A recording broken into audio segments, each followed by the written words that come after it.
Ningún jugador es tan bueno como todos juntos, porque el fútbol no es juego, es magia.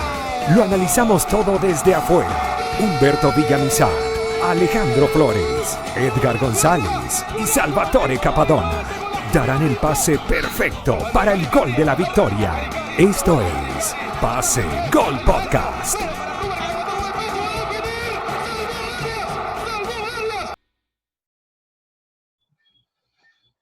Hola, ¿qué tal? Sean todos bienvenidos a un nuevo capítulo de Pase Gol Podcast y a esta imperdible saga Vinotinto que hemos decidido dedicársela a nuestra selección en esta primera temporada. Y hoy, como pueden ver, hay 5 cajitas o 5 ventanas abiertas porque tenemos un invitado de lujo. Nos va a estar acompañando Jesús Eduardo Acosta. Un aplauso, muchachos. Bienvenidos, Jesús, a Pase Gol Podcast. Oye, muchachos, muchas gracias a Salvatore, a Alejandro, a Humberto y a Edgar por el contacto. Gracias por tomarme en cuenta, gracias por esta oportunidad de conversar con ustedes, felicitarlos por el proyecto que están iniciando y desearles mucho éxito en esta empresa tan difícil, ¿no? Que están arrancando una página en YouTube con todo lo que eso representa y gracias una vez más por tomarme en cuenta y por esta oportunidad de estar con ustedes. Presento, por supuesto, a nuestra alineación de Pase Gol. Humberto Villamizar desde Colombia. ¿Cómo estás, Humberto? Hola muchachos, ¿qué tal? Muy bien, gracias a Dios, todo bien. Jesús, como te dije tras de cámaras, de verdad un placer tenerte en la saga Vinotinto y un honor. Y bueno, hablar un ratico de fútbol y de tu carrera que es bastante de qué hablar, ¿no? Sí, gracias Humberto, gracias. De Bogotá, Colombia, nos vamos a Maracaibo, donde está Edgar González. ¿Qué tal, Edgar? ¿Qué pasa, muchachos? ¿Cómo andan? Salvo, Alejandro, Humberto. Bueno, Jesús, me uno a todos mis compañeros y te agradezco también a la voz de las eliminatorias de Alemania 2006. ¿Quién nos disfrutó con la voz de Jesús Eduardo Acosta rumbo al Mundial de Alemania? Así que agradecerte y nada, estoy seguro que lo vamos a disfrutar. Muchas gracias, Edgar, pero yo creo que todos ustedes no llegan a 13, 14 años en esa eliminatoria, ¿no? Bueno, yo sí te puedo decir que tengo unos cuantos más años todavía. Yo estaba chamito, yo estaba chamito. Sí.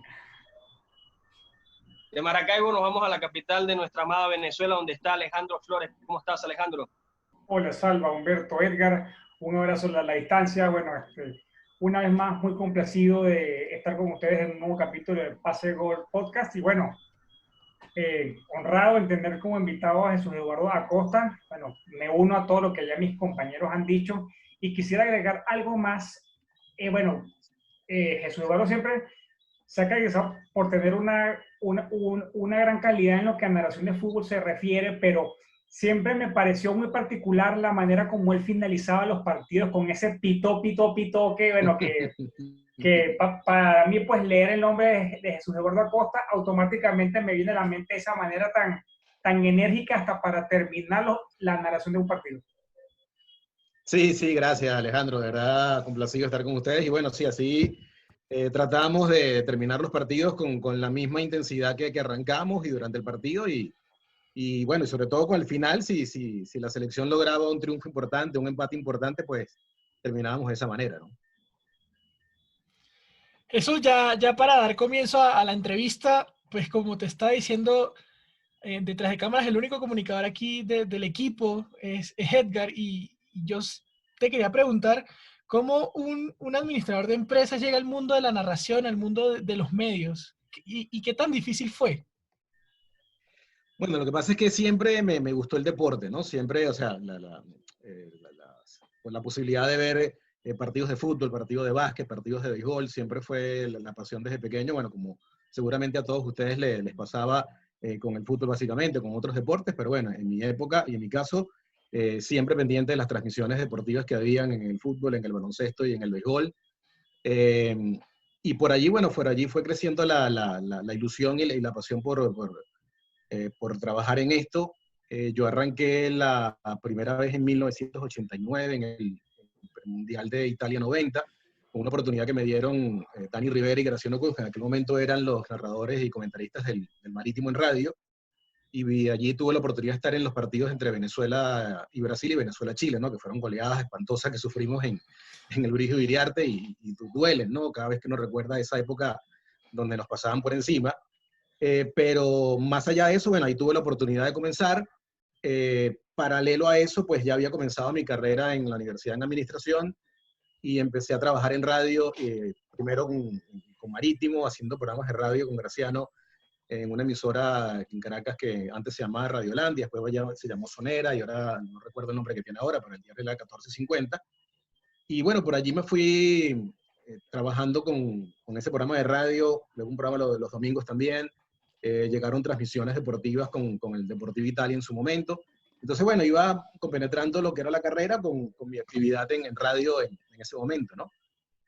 Sí reconozco que, bueno, que me faltó quizás orientación en ese momento para no haber escogido con administración, sino comunicación social, pero bueno, eso lamentablemente no tuve la orientación necesaria y no tuve la capacidad en ese momento, bueno, para reconocer que esa era la carrera que debía tomar. Sin embargo, bueno, terminé mi carrera y el tema es que nunca la ejercí, ¿no? Porque al final todo se fue dando para que me orientara más hacia la parte del deporte. Luego pasé a Univisión, que era un canal de cable, el primer canal de cable en Venezuela, y pasé a Televen. Entonces, en ese momento, cuando ya pasé a Televen, pues sí, ya definitivamente me dediqué de lleno a la transmisión del deporte en el país, y bueno, por ahí todas las cosas que después llegaron en mi carrera, ¿no?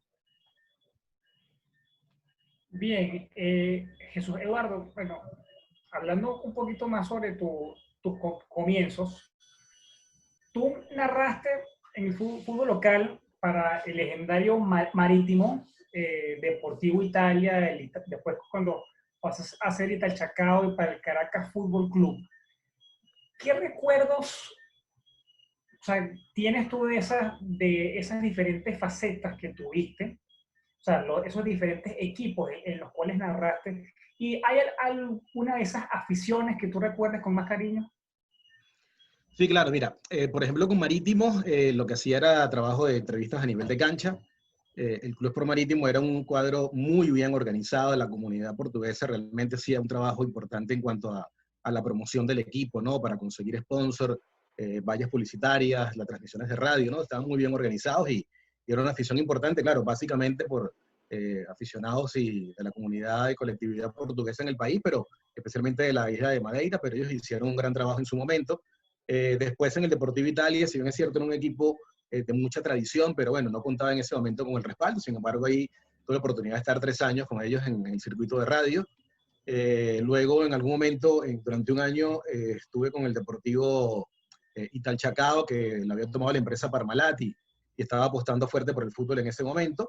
Y luego, después del Mundial de Francia 98, llegó la posibilidad de estar con el Caracas Fútbol Club desde agosto del 98 hasta diciembre, hasta junio, hasta mayo del 2013, cuando me vengo a los Estados Unidos, y hasta ese momento estuve con el Caracas, ¿no? Y si me preguntas por una afición en particular, yo pude ver la transformación de lo que fue la ciudad de Caracas y el Caracas Fútbol Club, como ha dicho muchas veces su técnico, Noel San Vicente, y todos los jugadores que pasaron por allí, de tener 400, 500 personas en el estadio en un campeonato, a llenar el estadio, ¿no? Como ocurrió en más de una oportunidad con lo que fue el Caracas justo después de la Copa Libertadores del 2007, cuando Caracas derrota a River en 2 partidos, juega contra Santos en el Olímpico, los octavos de final, empatan a 2, después la derrota muy sufrida en Vila La dura Belmiro, eliminación.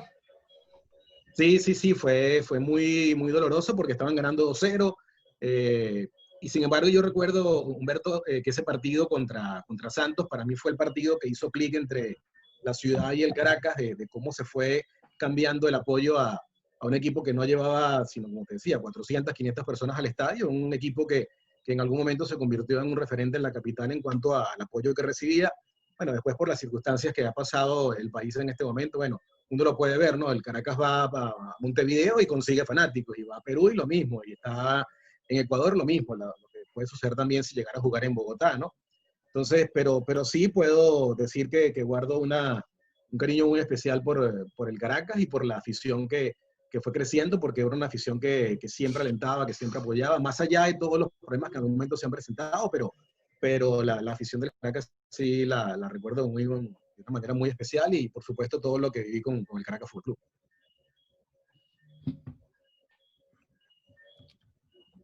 Salva, tienes el micrófono silenciado de nuevo. Estamos en vivo. No lo pasa censures, Humberto. cuando está el chiquitín adentro, ¿entiendes? La mascota. Bueno, Jesús, quiero preguntarte, ¿no?, acerca de tu etapa como narrador. Te ha tocado narrar en estadio y te ha tocado narrar en estudio, pero ¿dónde te sientes más cómodo? ¿Cuál te sientes con más libertad? ¿Cuál disfrutas más, estando en estudio o estando en un estadio? No, no, por supuesto que estando en un estadio, ¿no? Lo que pasa es que, bueno, al final tienes que adaptarte a la circunstancia. Bueno, también depende de qué posición te dan en el estadio, ¿no? Porque me ha tocado a veces unas posiciones en el estadio que realmente para la Copa América Centenario del 2016 me tocó estar en un par de partidos en el audio internacional de la Copa y en el partido entre Argentina y Chile de primera ronda en el estadio de Santa Clara, donde se jugó ese partido en California, estaba encima del techo del estadio. Encima del techo del estadio fue la posición que me dieron. Encima del techo. Allá arriba. Encima del techo del estadio. Ahí estaba. Bueno, veía a los jugadores a lo lejos y se veían. Estaba con binoculares, ¿no? ¿no? Sí. Entonces, depende de la posición que te den en el estadio, pero en esa misma copa, el primer partido que fue en Seattle, sí me dieron una posición perfecta en la mitad de la tribuna, donde van las cámaras de televisión, y ahí estaba mucho más cómodo, ¿no? Pero depende de la posición que te den en el estadio, pero generalmente es mucho mejor, por supuesto, transmitir en el estadio porque tienes muchos detalles que no te ofrece la televisión. La televisión, el monitor te da otros detalles que no te da la transmisión en vivo, pero en líneas generales es preferible muchas veces estar en el estadio porque puedes ver cómo salen los equipos a la cancha, cómo van a practicar, cómo se va llenando el estadio, o sea, todo lo que hay alrededor de un partido de fútbol en el comienzo previo al partido, ¿no? Jesús, ya los periodistas que han pasado por Saga Vinotinto nos han dicho que un periodista salga del país es como los futbolistas. Pesa el pasaporte y tienes que defender la bandera a morir prácticamente.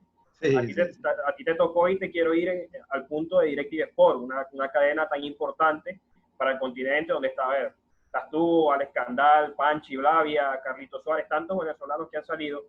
¿Cómo fue tu llegada a DirecTV Sport y cómo has estado todos estos años allí?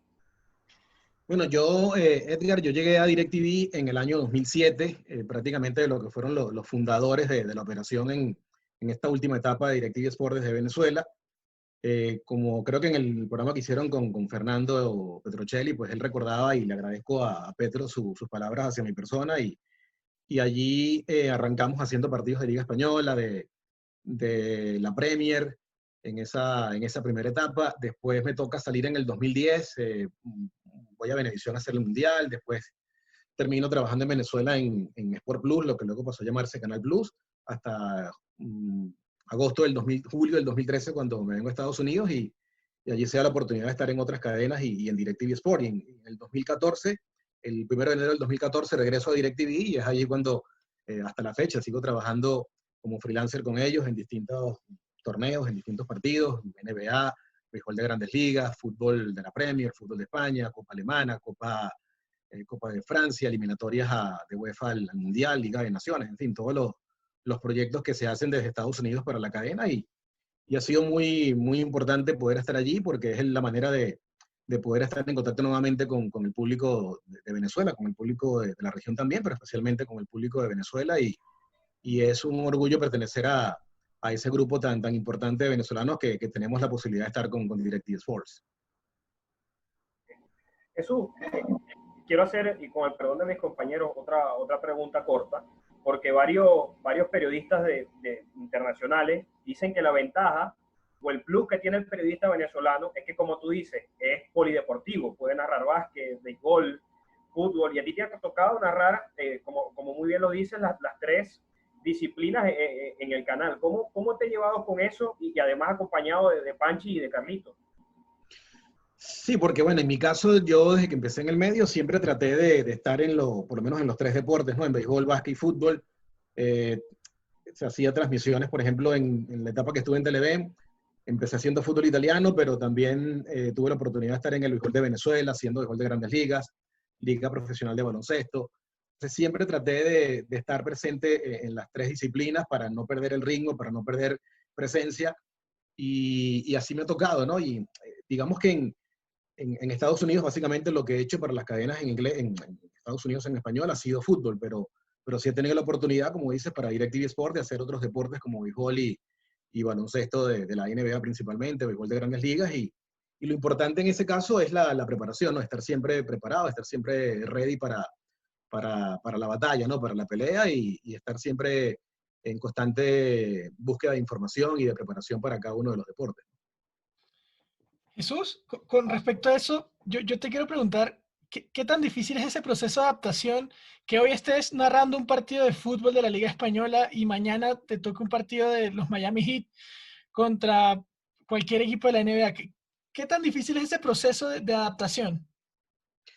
Yo creo que ya con el tiempo es como un switch, ¿no? Que pasas a nivel de la mente y entonces te metes en lo que es el deporte para tratar de no utilizar términos que son de fútbol en una transmisión de básquet o términos que son de béisbol en una transmisión de fútbol, ¿no? Entonces hay que tratar de estar muy concentrado en esa parte, bueno, pero al final, por la cantidad de partidos que he tenido la oportunidad de hacer en las tres disciplinas, pues digamos que es automático, ¿no?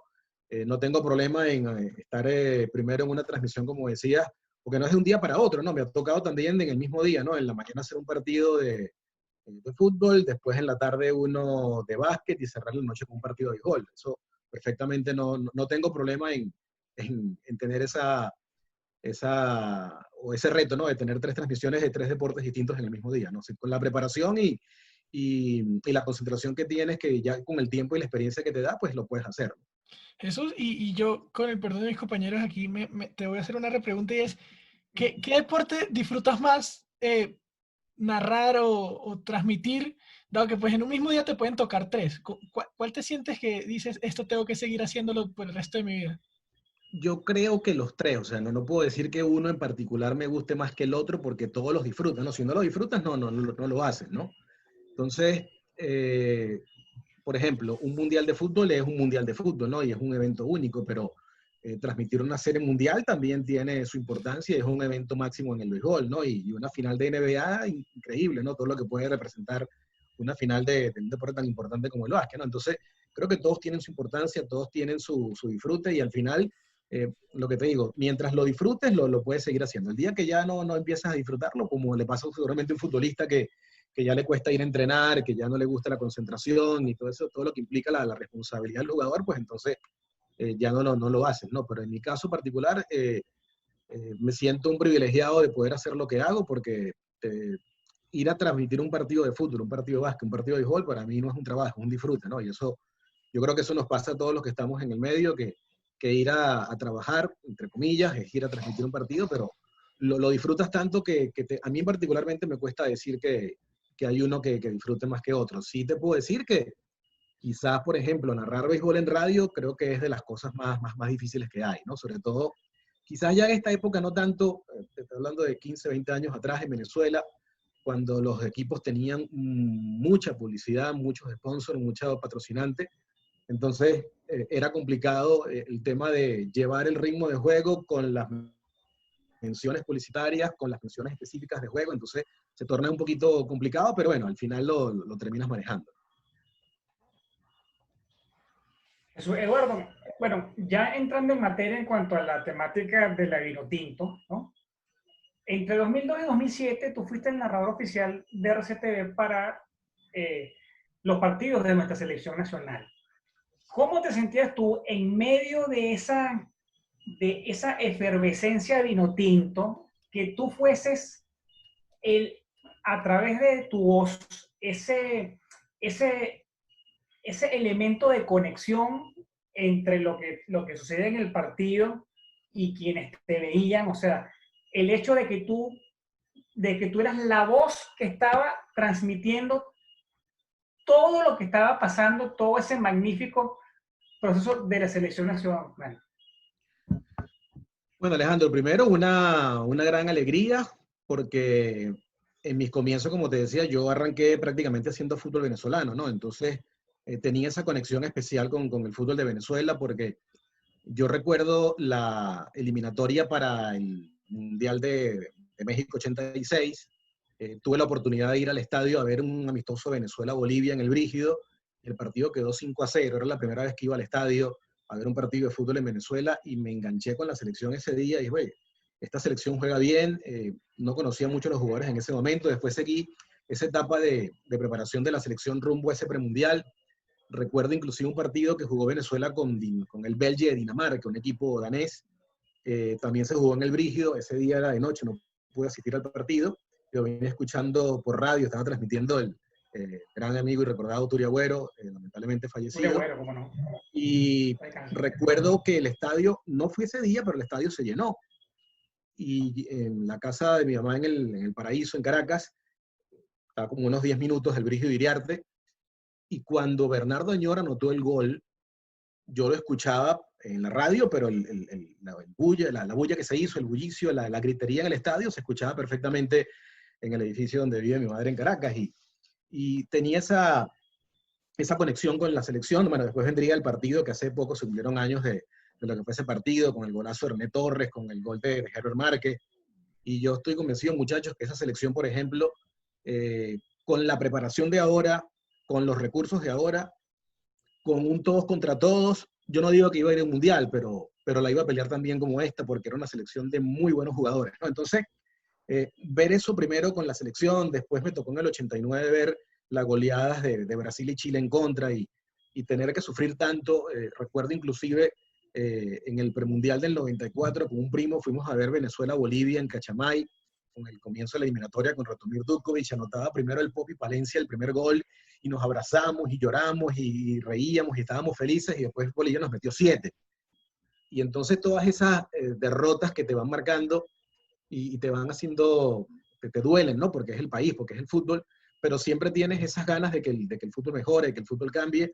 Y bueno, llegar ese momento al 2002 y tener la posibilidad de estar con RCTV, le agradezco a RCTV esa oportunidad que me brindó de estar con la selección en esos 5 años, y fue realmente maravilloso. Y bueno, lo que tratábamos siempre era de apoyar a la selección. Si ustedes recuerdan, yo no cantaba los goles visitantes, esa era una de las marcas de fábrica también, hasta que un día alguien se quejó. Narración con franela. Sí, entonces... Hasta que un día te imitaron.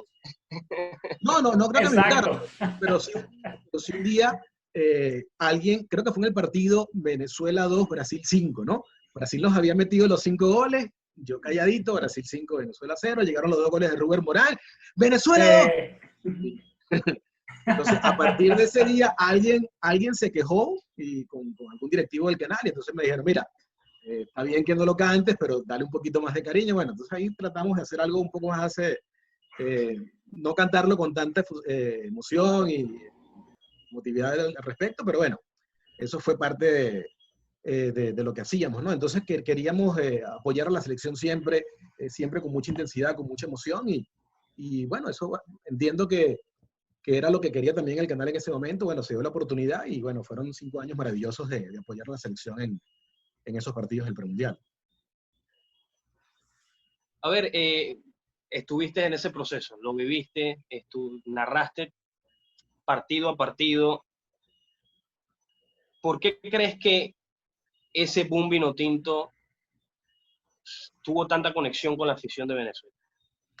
Bueno, porque conseguían resultados primeramente, ¿no? O sea, nadie te va a seguir si no ganas, ¿no? Si no se producen los 4 triunfos seguidos en la eliminatoria a Corea-Japón 2002 que consiguió Richard, eso despertó el interés por la selección.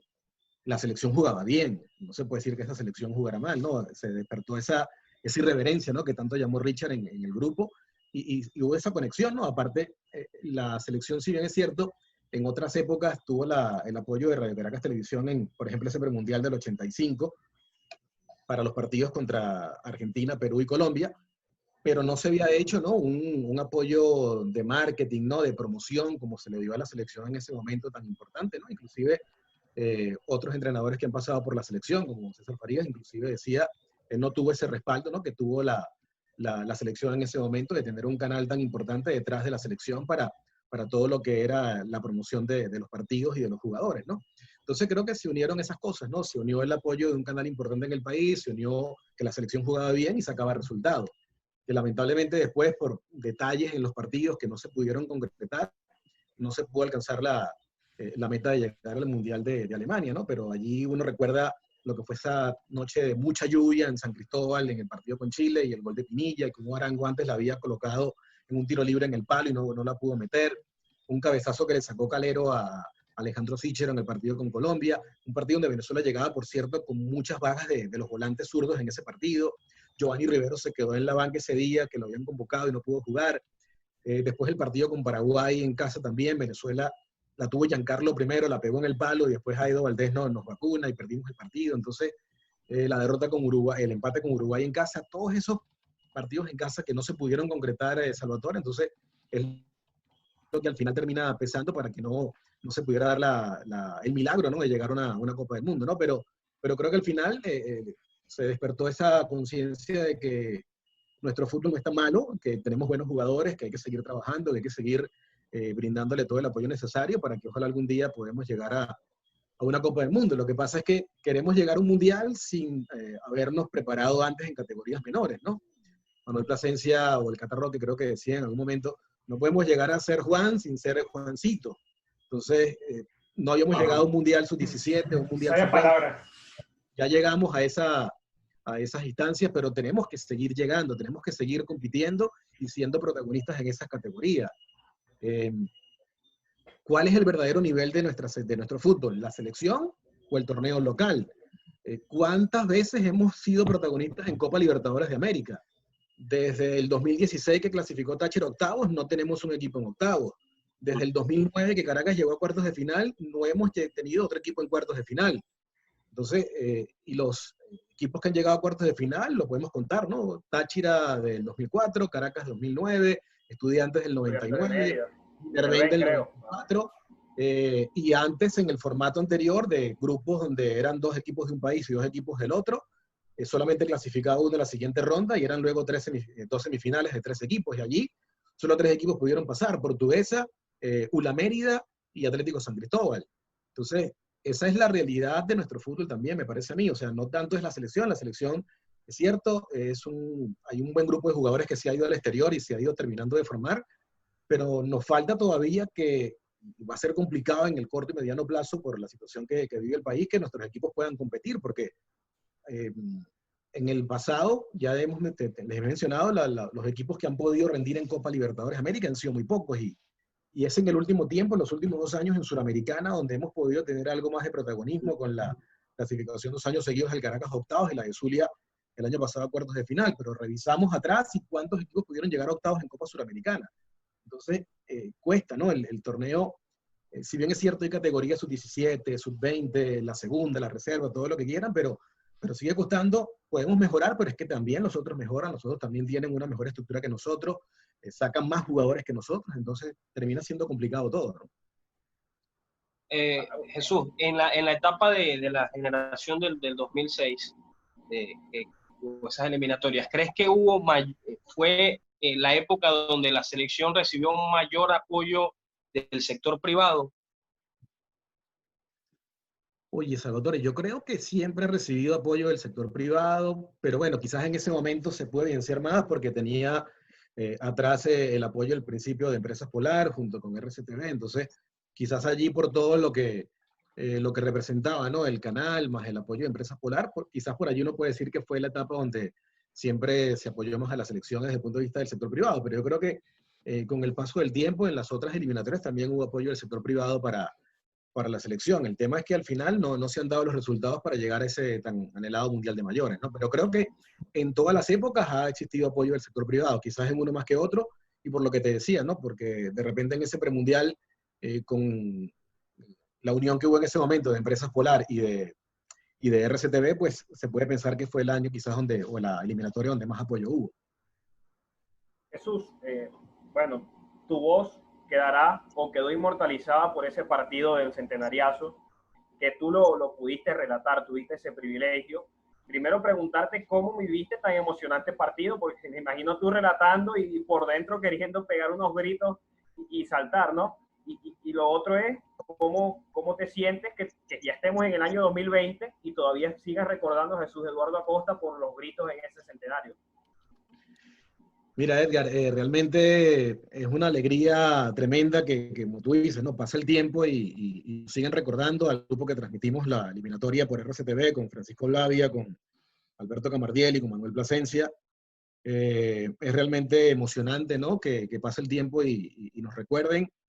porque fue importante, ¿no? Fue importante para el fútbol venezolano, fue importante desde el punto de vista profesional y personal, que teníamos esa posibilidad de estar con la selección en esos partidos y quizás en el momento no te dabas cuenta de la dimensión, de la importancia de lo que fue el partido, de lo que era la eliminatoria, de todo lo que se estaba alcanzando en ese momento. Creo que lo entiendes después con el tiempo, pero sí, lo disfrutabas al máximo y especialmente cuando veníamos de ganarle a Colombia con aquel surazo de Arango en Barranquilla, cuando veníamos del milagro de la Chinita contra Bolivia en el Pachencho Romero de Maracaibo, cuando vino el centenariazo y después llega ese golpe que nos da Pinilla en San Cristóbal, porque en ese momento era el cuarto partido consecutivo que íbamos a ganar. Y yo creo que ese partido fue el que terminó. Después vendrían muchos otros compromisos y más puntos en disputa, pero desde el punto de vista de lo que era el momentum de la selección en ese instante, creo que ese partido con Chile nos sacó de Alemania 2006. Pero sin duda la etapa la recordamos con mucha alegría, con mucha satisfacción de tratar de hacer algo diferente. Porque bueno, en mi caso, por muchos años RCTV, la imagen de fútbol fue Lázaro Candal, ¿no? Uno de los más grandes narradores de la historia del país. Entonces, ya ahí no estaba Lázaro, me dieron esa responsabilidad y bueno, teníamos, en el punto de vista personal, quería hacer algo diferente, ¿no? Y creo que tratamos de transmitir los partidos de una manera distinta, como te decía. Yo no cantaba el gol del visitante o de los rivales de Venezuela. La intensidad, la emoción, la euforia que tratábamos de transmitir en cada uno de los partidos era la meta que teníamos en cada uno de los encuentros con la selección nacional. Y mentalmente la selección contra Chile quedó destruida. Los mismos jugadores lo dicen que anímicamente se quedaron en Pueblo Nuevo. Anímicamente se quedaron en Pueblo Nuevo después de esa derrota contra Chile. Jesús, yo te quiero preguntar, ¿de dónde nace esa idea de no cantar los goles del equipo rival? A ver, uno no está acostumbrado a ver un partido y escuchar que el comentarista por lo menos no cante el gol. Si bien hay veces que no se escucha la misma emoción, pero no es costumbre y no se acostumbra ahora tampoco ver eso. ¿De dónde nace esa idea? No es un invento mío, ¿no? O sea, yo no estoy diciendo que fue algo que yo inventé, eso ya se venía ocurriendo en otros países. En el sur eso es normal. Yo recuerdo haber visto transmisiones en el sur de partidos de selección y de equipos y yo no recuerdo si era Araujo o qué narrador de Argentina era y no cantaba el gol del visitante. Marcelo Araujo, sí. Y cuando la primera vez que me tocó ver eso, bueno, está bien, me gusta, no se canta el gol visitante. Y con esa me quedo, y con esa, bueno, y primero no lo hice con la selección, ya lo venía haciendo con el Caracas, cada vez, y con el Deportivo Italia, y con el conjunto del Caracas Fútbol Club en radio. Yo no cantaba el gol visitante en transmisiones de radio del rival, ¿no? O sea, no eso es algo que arrancó con RCTV, con la selección, sino venía desde mucho tiempo atrás con mis transmisiones en radio, ¿no? Marca personal. Sí. Jesús Eduardo, yo quería, retomando el tema de Vinotinto, ¿no? Bueno, es un hecho notorio la designación del profesor José Peseiro como nuevo seleccionador nacional en unas circunstancias que vamos a llamar particulares, porque bueno, surgieron otros nombres de la mesa, Sampaoli, Peckerman, por citar dos inmediatos, y de la noche a la mañana surge la figura del profesor Peseiro con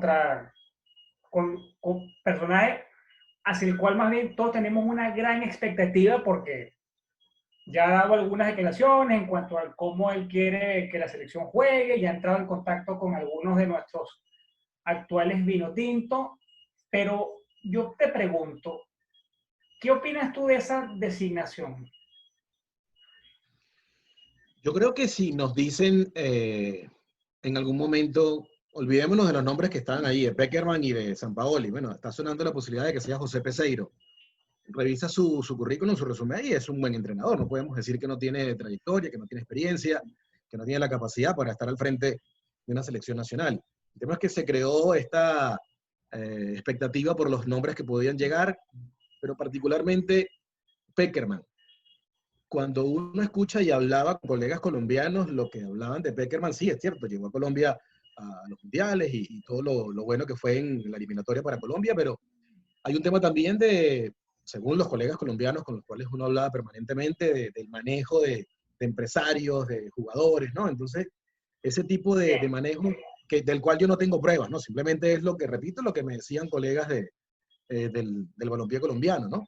Entonces ya por ahí Pekerman sí, me gustaba la idea de Pekerman, pero bueno, si venía con esta idea del empresario, con los jugadores y esto, particularmente no me gustaba. Y en el caso de Sampaoli, por más que fue campeón de la Copa América con Chile, ¿era ese Sampaoli o era el Sampaoli de la selección argentina que fue un desastre, ¿no? Que no tuvo manejo de grupo, que se le rompió el grupo, que le fue mal? Entonces, en mi caso particular, si bien es cierto, son dos nombres muy importantes, tanto Pekerman como Sampaoli, pero tenía esa reserva en cada uno de ellos, ¿no? Al final, bueno, apareció, no sabemos cómo, el señor Peseiro, pero apareció. Y te repito, creo que si nos dicen antes de que se comience a hablar de los nombres que estaban en mesa, como supuestamente Pekerman y después Sampaoli, creo que si se hablaba de la figura de Peseiro, creo que al final no podemos decir que es un mal entrenador, no podemos decir que no tiene capacidad, que no tiene experiencia, que no tiene jerarquía, es un buen entrenador. Queda la duda, ¿no? Que no pudo clasificar con Arabia Saudita una Copa del Mundo en esa región de Asia, pero bueno, Así es. Hay que darle la oportunidad, es el técnico que está al frente de la selección ahora y bueno, por lo menos cuando habla se le nota muy entusiasmado. El tema pasa y me preocupa es el formato de la eliminatoria. Ojalá se pueda jugar en todos contra todos. Si cambia el formato de grupos, 2 grupos de 5, va a ser complicadísimo. Si con todos contra todos es muy difícil, con 2 grupos de 5 para mí va a ser muy, muy difícil porque, y ni hablar si son 3 grupos, ¿no? Como era antes, ¿no? Porque en el premundial del 89, Brasil, Chile y Venezuela. ¿Qué posibilidades tenías allí? En el premundial del 82, Brasil, Bolivia y Venezuela. En el del 86, Argentina, Colombia y Perú. En el del 94 ya eran 2 grupos de 5, pero estaba Brasil, estaba Ecuador, estaba Bolivia, pero fue la mejor Bolivia de la historia, ¿no? La que llegó a la Copa del Mundo del 94. Entonces, ojalá que se pueda mantener el formato de todos contra todos. Si es un formato de grupos, ojalá me equivoque, pero creo que va a ser mucho más difícil llegar a pelear ese puesto del Mundial que en el formato todos contra todos, que es el que nos beneficia a todos en Sudamérica. Sí, con el perdón de mis compañeros, base a las escogencias de un técnico extranjero, ¿ok? Te pregunto, ¿tú estabas de acuerdo con que se designara un técnico extranjero por el momento histórico que está viviendo la selección nacional, o tú hubieses sido de la opinión de que se hubiese contratado a un técnico local? Yo creo que sí, pareciera que ya estaban dadas las circunstancias para que se diera el paso a contar con un técnico extranjero de prestigio, de mayor calidad, de mayor renombre, ¿no? De mayor experiencia. Y creo que sí, pareciera que este era el momento indicado para hacerlo. Bueno, y al final se terminó dando la contratación de Peseiro, ¿no? El tema con los entrenadores venezolanos, digamos que en su momento siempre apostamos porque traer un técnico de afuera tiene que conocer la idiosincrasia, el futbolista venezolano, ¿no? Y es lo que puede estar pesando acá en contra de Peseiro, de que no conozca la realidad del futbolista venezolano o la realidad del fútbol venezolano y la difícil competencia que es la eliminatoria suramericana para la Copa del Mundo, pero creo que al final se dieron las circunstancias para tener un técnico extranjero en el frente de la selección nacional y lo importante es apoyarlo y ojalá pueda tener los resultados para que nos lleve a una Copa del Mundo. Jesús, ¿crees que la selección subcampeona en Corea en el año 2017 pueda de una vez romper esa barrera y clasificar por primera vez a un mundial? Ojalá porque los jugadores están allí, tenemos una buena base. El tema pasa, Salvatore, porque ¿qué jugador recordamos, por ejemplo, de ese Mundial de Uruguay? Por ejemplo, uno, Valverde. Valverde, sí. Bentancur. ¿Y dónde está? Y el otro que juega en la Juventus. Real Madrid, Valverde y Bentancur en la Juve. Llegamos a la final, estuvimos muy cerca de ser campeones del mundo y con el respeto para todos, todavía no tenemos un jugador en un equipo de esos de élite. Ahí es donde todavía pesa el pasaporte venezolano, donde el manejo de representantes, pero básicamente creo que es el tema del pasaporte venezolano que nos sigue pesando y Y eso va a ocurrir hasta que demos un golpe a la mesa de autoridad importante en una competencia internacional, en una competencia como una Copa del Mundo, ¿no? Y hasta que eso no pase, vamos a tener que vivir con eso. Hablando de ese tema, ¿no? Del pasaporte, aquí se lo hemos preguntado a varios. ¿Crees que Arango hubiera llegado a un equipo élite si no existiera ese peso del pasaporte? Sí, yo creo que sí, o sea, la calidad la tiene, es uno de los jugadores más importantes en la historia del fútbol venezolano y convencido de eso, ¿no? Es uno de los jugadores con mayor talento en la historia de nuestro fútbol, pero tocó vivir en una época donde todavía se seguía viendo, bueno, creo que al final todavía nos siguen viendo, si bien se ha reducido esa barrera con respecto a nuestro pasaporte a nivel internacional, pero sí, Arango es uno de los jugadores que le pesó no poder jugar en un equipo de mayor importancia porque la calidad la tenía, ¿no? En algún momento se habló de equipos de Inglaterra y eso, pero al final no llegó la propuesta concreta, ¿no? Y quizás no llegó bueno, es venezolano, entonces no tiene la misma experiencia que un argentino, que un brasileño, y cuánto costaría, por ejemplo, Arango si en vez de nacer en Venezuela hubiera nacido en Argentina o en Brasil, ¿no? Esa es la diferencia. Para eso, Eduardo, quien era presidente en ese momento de la federación, Laureano González, dijera en rueda de prensa que no conocía al director técnico, que los sub-20 en una carta digan que no le han pagado los premios del Mundial Sub-20, el toma y dame entre el cuerpo técnico del Chita y de los jugadores de la selección. Se sigue hablando de los temas extradeportivos, lastimosamente. ¿Tú crees que a pesar de todo eso, Venezuela pueda competir y pueda enfocarse en jugar?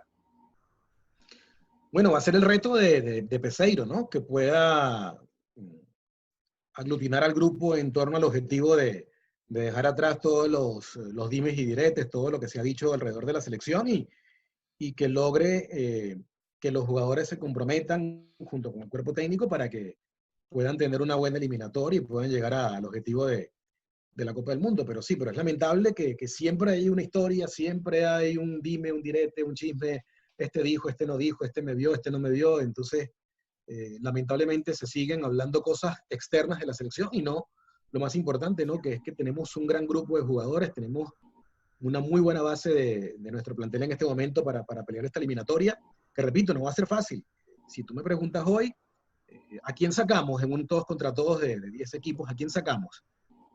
Con la calidad que tiene Argentina, con la calidad que tiene Brasil, Paraguay va a mejorar, Bolivia con César Farías va a ser un equipo muy duro, Perú, con Colombia, Perú que volvió a retomar su nivel de los 70, el mismo Chile, Ecuador que también te puede hacer daño en Quito. Entonces va a ser difícil la clasificación, nunca ha sido fácil, es un lugar común, pero es la eliminatoria más complicada de jugar para llegar a una Copa del Mundo, pero el tema es ese, ¿no? Que se comprometan todos, tanto cuerpo técnico, federación, jugadores, para llevar a buen término esta próxima eliminatoria, que insisto y repito, ojalá se pueda jugar de la manera tradicional que hemos venido haciendo desde el año 98, el todos contra todos, que es la que nos va a permitir tener mayores opciones de llegar a una Copa del Mundo.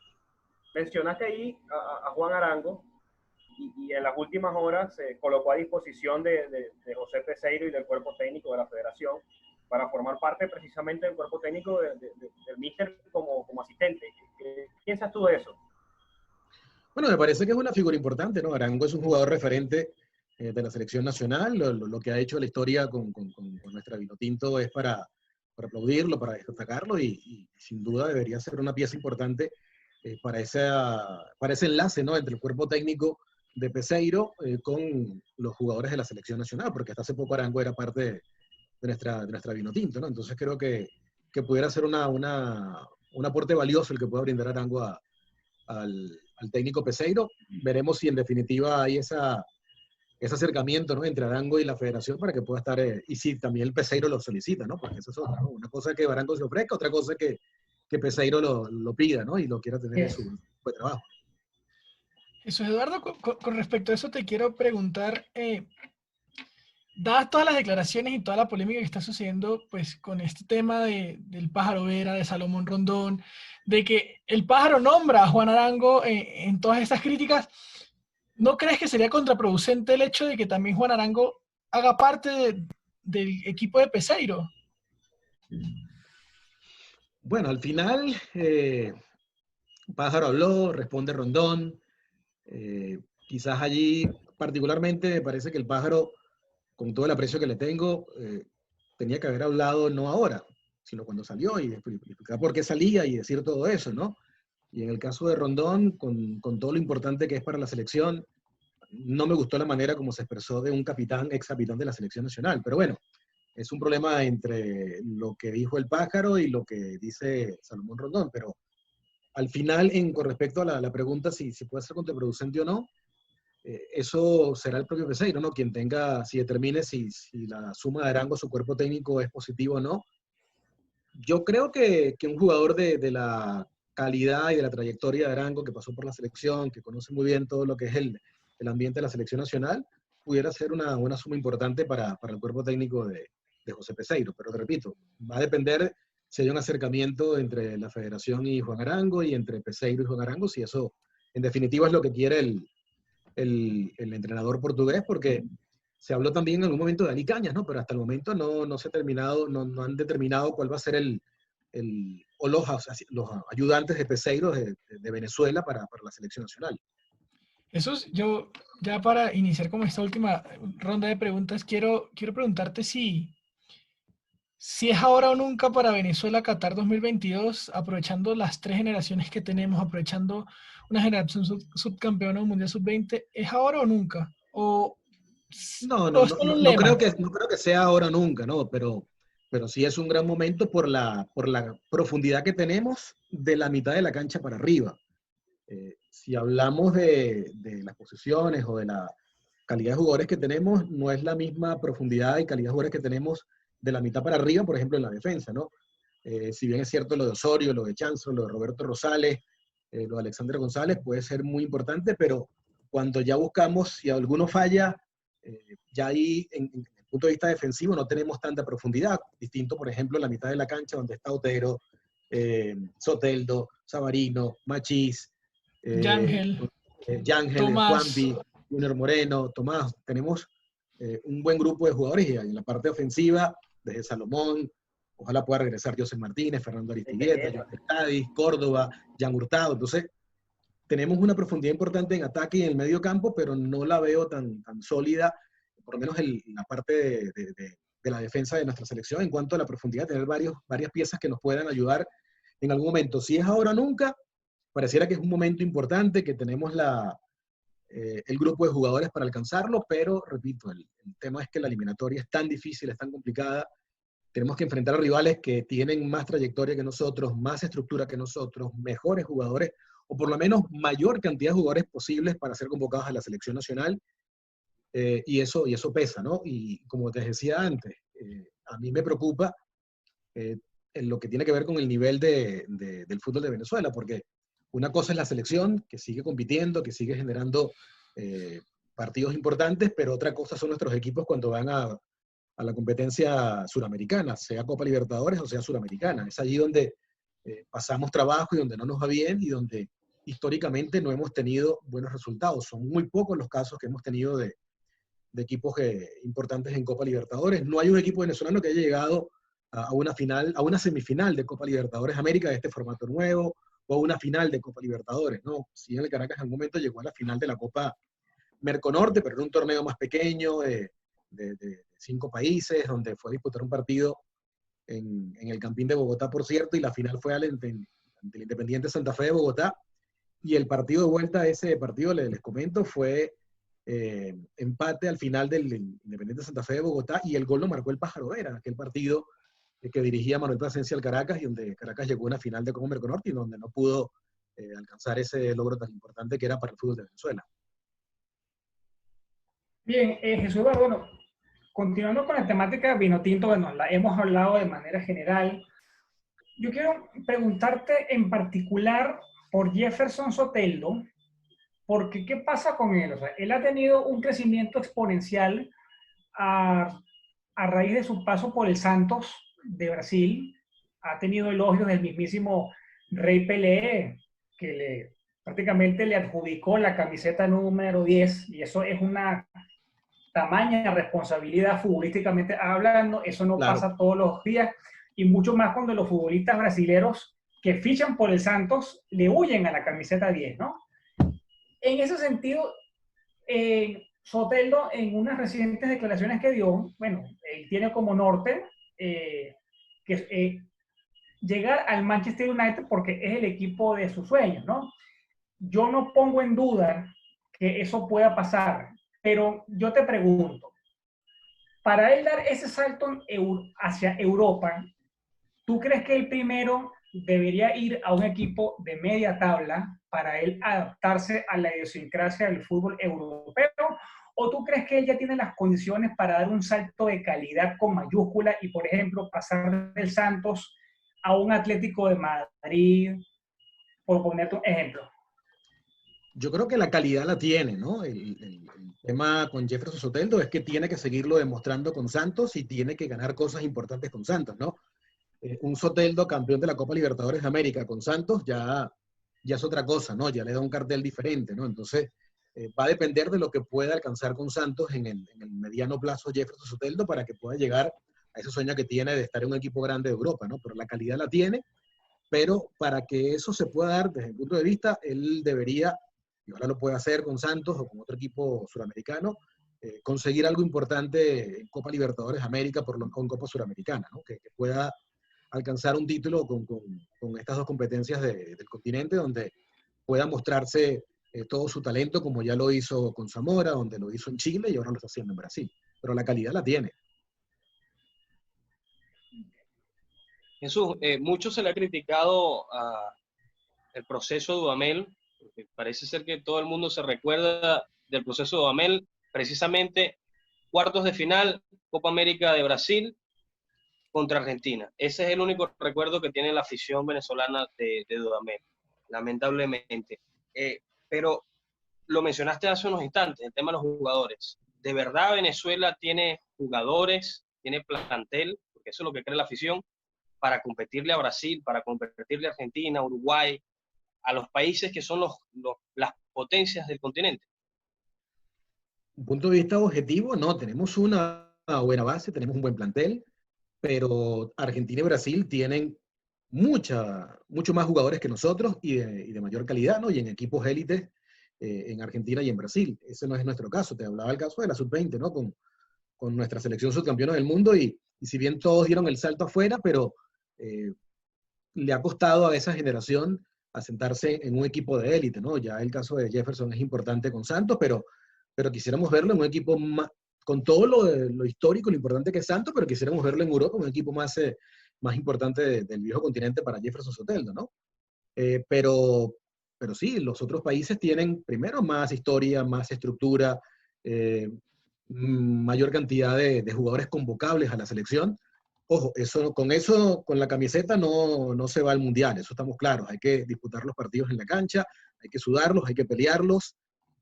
Son 90 minutos en cada uno de esos partidos, allí cualquier cosa puede pasar. Pero desde el punto de vista objetivo, todos tienen mayor cantidad de jugadores para ser convocados a la selección que nuestra selección, que hemos mejorado, sí, pero los otros también mejoran, los otros también tienen una mayor historia, una mayor estructura. Entonces, el tema es aglutinar a todo este talento que tenemos ahora y que eso lo pueda hacer bien el técnico portugués y que todos se comprometan a que puedan trabajar de manera coordinada para lograr ese objetivo de llegar a la Copa del Mundo, pero, insisto, es muy difícil, es muy complicado, pero la base está, tenemos un buen grupo, pero teniendo en cuenta y siendo claros en esto, ¿no? Los otros también, lo estamos compitiendo contra selecciones que no tienen un nivel importante, no todos son selecciones de mayor historia futbolística que la nuestra. Claro, y también para hacer dos preguntas y hacerlo de Soteldo, se presentó lo del Lobo, porque el Lobo fue campeón de Libertadores. Yo creo que por el pasaporte tampoco pudo dar un salto a un equipo por lo menos que si Sevilla, Valencia de Europa, ¿no? No solo campeón, MVP de la eliminatoria, del torneo. Sí, sin duda, el Lobo Guerra, uno de los grandes jugadores de la historia del fútbol de Venezuela, lo recordamos en sus comienzos cuando debutaba con el Caracas. Seguramente transmitimos uno de sus primeros partidos con el equipo para el Lobo Guerra, pero quizás al Lobo lo agarró ya en la parte ya más final de su carrera, ¿no? Al Lobo esa parte con Atlético Nacional, que bueno que se le dio esa posibilidad de brillar con un equipo tan importante. También veíamos recientemente una encuesta que realizó el Atlético Nacional de Medellín y sale el Lobo Guerra como uno de sus volantes Histórico. muy querido en Medellín. No es, Históricos. digamos que es como un dios, pero es un jugador muy respetado y muy querido en Colombia. Yo recuerdo en la cadena Bein Sport hay un hincha importante del Nacional de Medellín, y cada vez que yo le nombraba el Lobo, bueno, me abrazaba y se emocionaba, ¿no? De la calidad del Lobo, de lo bueno que era el Lobo Guerra con el Nacional de Medellín, ¿no? Entonces, pero creo que al final pesó el tema de la edad, ¿no? Para el Lobo Guerra. Sin embargo, dio un paso también importante a llegar a Palmeiras, ¿no? Uno de los equipos más importantes del fútbol brasileño, ¿no? Entonces, pero creo que la edad al final terminó complicando para que el Lobo pudiera dar el paso al fútbol europeo, y quizás más joven lo hubiese podido conseguir, pero bueno, le llegó la oportunidad de salir, de ser una figura con Nacional, de marcar diferencia, y también su paso por el fútbol brasileño, donde no tuvo tanta suerte, pero las lesiones también lo complicaron allí, pero pudo llegar a ser campeón de la Copa Libertadores de América, un logro importantísimo en la carrera de cualquier jugador sudamericano. Eso, Eduardo, tú fuiste uno de los que siguió más de lleno todo ese proceso de Richard Páez. Te quiero preguntar, ¿qué te gustaría que esta selección tuviera de aquella? La irreverencia, ¿no? La irreverencia de esa selección de Richard, el buen toque de balón, el buen trato de la pelota.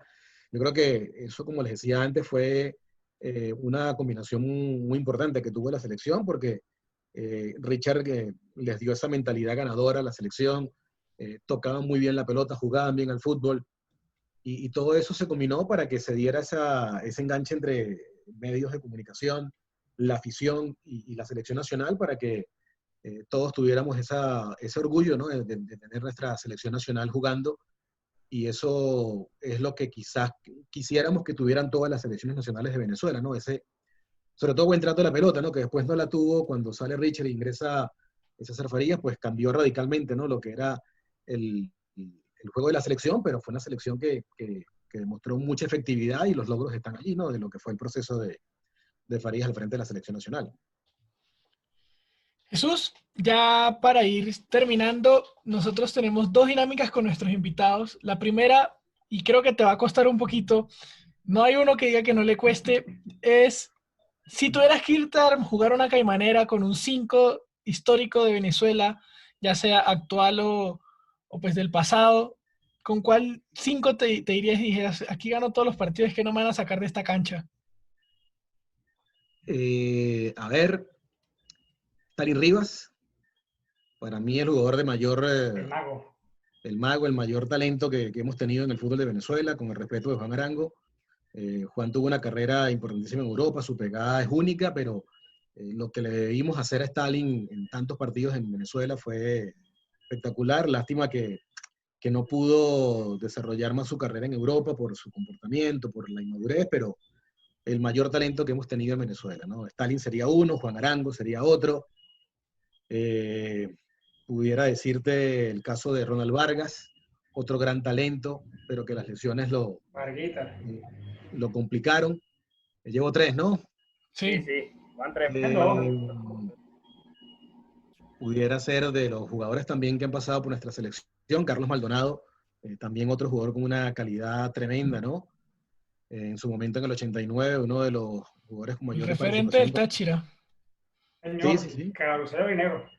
Sí, y quizás para que alguien me defienda allí, bueno, vamos a poner a Rey en el fondo, ¿no? Arquero movible y bajar. Sí.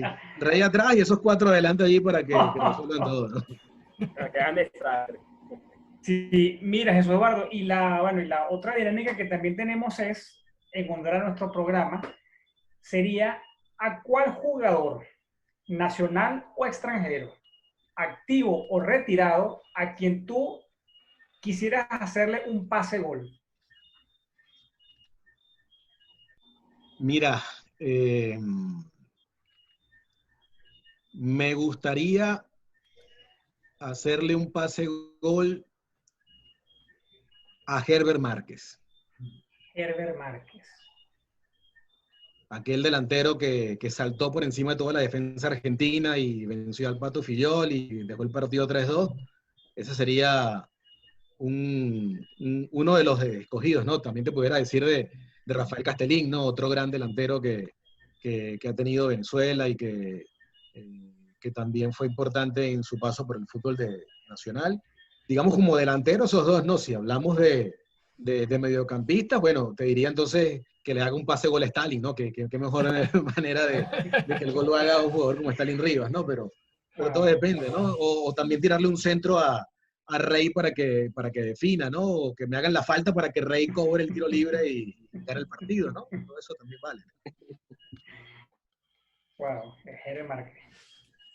Bueno, muchachos, se acabó el programa de hoy, se acabó el show y quiero agradecer a Jesús Eduardo Acosta por haber estado con nosotros. De verdad que lo disfrutamos, fue una tertulia futbolera donde además conocimos un personaje sin ninguna duda importantísimo en ese boom vinotinto, porque Venezuela vivió las transmisiones a través de tu narración. Muchachos, una vez más, y como les decía al comienzo, gracias por tomarme en cuenta, gracias por esta oportunidad. Bueno, la gente que le dé a la campanita, ¿no? A suscribirse al canal de Pase Gol Podcast. Gracias a Alejandro, gracias a Salvatore, gracias Humberto, gracias Edgar por este contacto. Muy contento de haber estado con ustedes y desearles una vez más mucho éxito y agradecido por esta oportunidad de estar con ustedes. Muchas gracias. Te doy el honor de que cierres el programa como cerrabas los partidos de fútbol. Por favor. Pitó el principal del partido, esto se terminó, ganó Venezuela, se acabó. Pase Gol Podcast. Ningún jugador es tan bueno como todos juntos, porque el fútbol no es juego, es magia. Lo analizamos todo desde afuera. Humberto Villamizar, Alejandro Flores, Edgar González y Salvatore Capadona darán el pase perfecto para el gol de la victoria. Esto es Pase Gol Podcast.